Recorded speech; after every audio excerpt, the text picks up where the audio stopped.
Well, it was close, and it's really hard to tell, but slight edge to the WD-40. But that's not my problem, really. That's the problem. Yuck, I got a big mess to clean up. Yuck.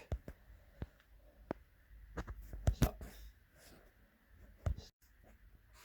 Okay, so the old nuts were pretty well rusted on there, but they came loose with some WD-40, but now I've got all this crappy mold to deal with.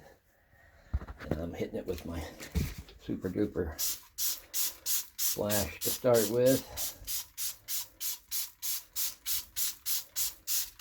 Let's just see what I got for paper towels.